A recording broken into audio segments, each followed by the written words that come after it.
जय हिंद, जय भारत। हाल ही में जो डिसेबिलिटी पेंशन के अंदर इतने सारे चेंजेस आए हैं उसके बारे में आप सब अब तक जान चुके होंगे। तो अगर नहीं जानते तो मैं बता दूं, डिसेबिलिटी पेंशन के अंदर अभी ही गवर्नमेंट ने कुछ चेंजेस लाए हैं। सैनिकों के ऊपर एक बहुत बड़ा सवाल अभी के टाइम पे उठ रहा है कि जो सैनिक होते हैं, जो बॉर्डर पे इतनी टाइम तक इतने ज़्यादा माइनस टेम्परेचर में, इतने डिग्री में बर्फ बारिश आग हो रही हो, कुछ भी हो रहा हो, फिर भी वहाँ पर खड़े रहते हैं, इतनी मेहनत वो करते हैं। तो उनके ऊपर इस टाइम पे बहुत बड़ा सवाल खड़ा हो रहा है, जिसके ऊपर उस सवाल का जवाब देते हुए जनरल मलिक साहब ने अभी एक ट्वीट करा है। वो ट्वीट में उन्होंने साफ बोला है कि जो सैनिक वहां पर खड़ा है, उस बॉर्डर पे खड़ा है, जो देश की रक्षा कर रहा है, क्या वो इंसान नहीं है? क्या उसको इस तरीके से जानवर की तरह क्यों ट्रीट किया जाता है? वो इंसान नहीं है क्या? उसकी सेहत खराब नहीं हो सकती है? तो डिसेबिलिटी पेंशन के अंदर ये चेंजेस लाने का क्या मतलब बनता है? उसकी भी तो तबीयत खराब हो सकती है, उसकी सेहत नहीं देखी जाती है, चाहे -50 डिग्री टेम्परेचर में क्यों ना हो। रक्षा तो वो कर रहा है ना। और एक सैनिक अपने लिए कभी शहीद नहीं होता है, अपने लिए वो डिसेबल नहीं होता है, वो देश की रक्षा करते हुए डिसेबल होता है या शहीद होता है।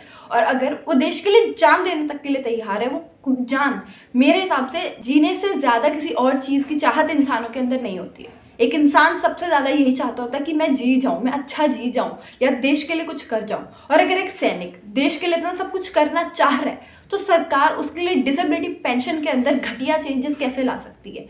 वैसे ही तुम ओआरओपी नहीं दे रहे, एमएसपी नहीं दे रहे, कुछ उनके लिए कर नहीं रहे हो। अब जो चीजें ऑलरेडी उनके पास कुछ गिनती की 2-4 चीजें, उनके अंदर भी ऐसे चेंजेस ला रहे हो कि वो किसी लायक ही ना बचें।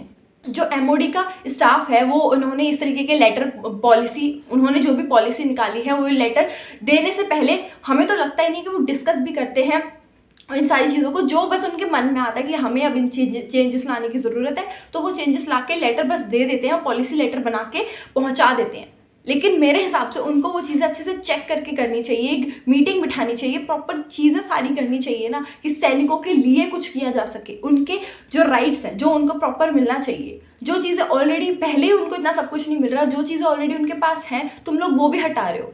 देश के सैनिकों को जितने भी बेनिफिट्स है जो उनको मिलने चाहिए, उनसे क्यों वंचित रखा जा रहा है? उनसे उनको क्यों हटा के रखा जा रहा है? उनको कोई चीज़ उनके हक की क्यों नहीं मिल रही है?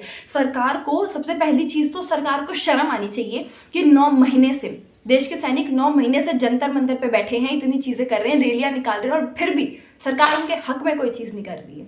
और इन्हीं चीज़ों के ऊपर जो चेंजेस अभी आए हैं डिसेबिलिटी पेंशन में, और भी सैनिकों के साथ जो चीज़ें गलत हो रही है, उसके ऊपर जनरल मलिक ने ट्वीट करा है। मैं आपको वो बता देती हूँ। This is a weird, unethical and welfare step being taken by MoD.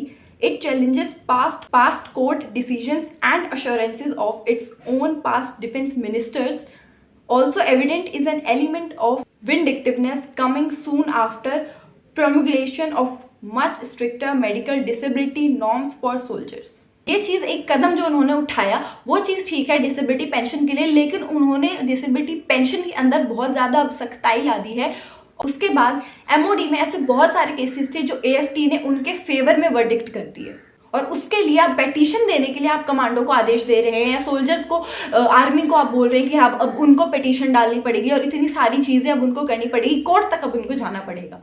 उनको डिसेबिलिटी, मतलब जो भी चेंजेस लाए गए हैं, नई पॉलिसी अगर डिसेबिलिटी पेंशन की बनाई गई है, तो उसके अंदर अच्छे चेंजेस होने चाहिए थे, जिससे हमारे आर्मी को, आप लोगों को उस चीज़ का फायदा हो। लेकिन फायदा नहीं हो रहा है उस चीज़ का। मतलब आप सैनिकों के लिए और इतनी चीज़ें सख्त करते जा रहे हैं, जो उनकी हक की चीज़ें वो तो उनको मिल नहीं रही है, जो ऑलरेडी उनके पास है वो भी उनसे छीन रहे हैं। और इन्हीं सब चीज़ों को लेकर मलिक साहब ने ये ट्वीट भी करा है और कहा है कि बहुत ही दुखदाई बात है। अब आप लोगों को क्या मानना है इस चीज़ पर? जो ट्वीट मैंने आपको जनरल मलिक साहब का बताया, और जो बातें मैंने कही हैं, आपका क्या मानना है? आपको ठीक लगी है या नहीं लगी है? आपको क्या लगता है कि ये पॉलिसी नई क्यों बनाई है? इसको दोबारा से पहले जैसा करना चाहिए या नहीं? या जो भी आपके थॉट्स हैं, आप वो कमेंट सेक्शन में ज़रूर बताइए। मैं हूँ CCN News 24 से साक्षी। धन्यवाद।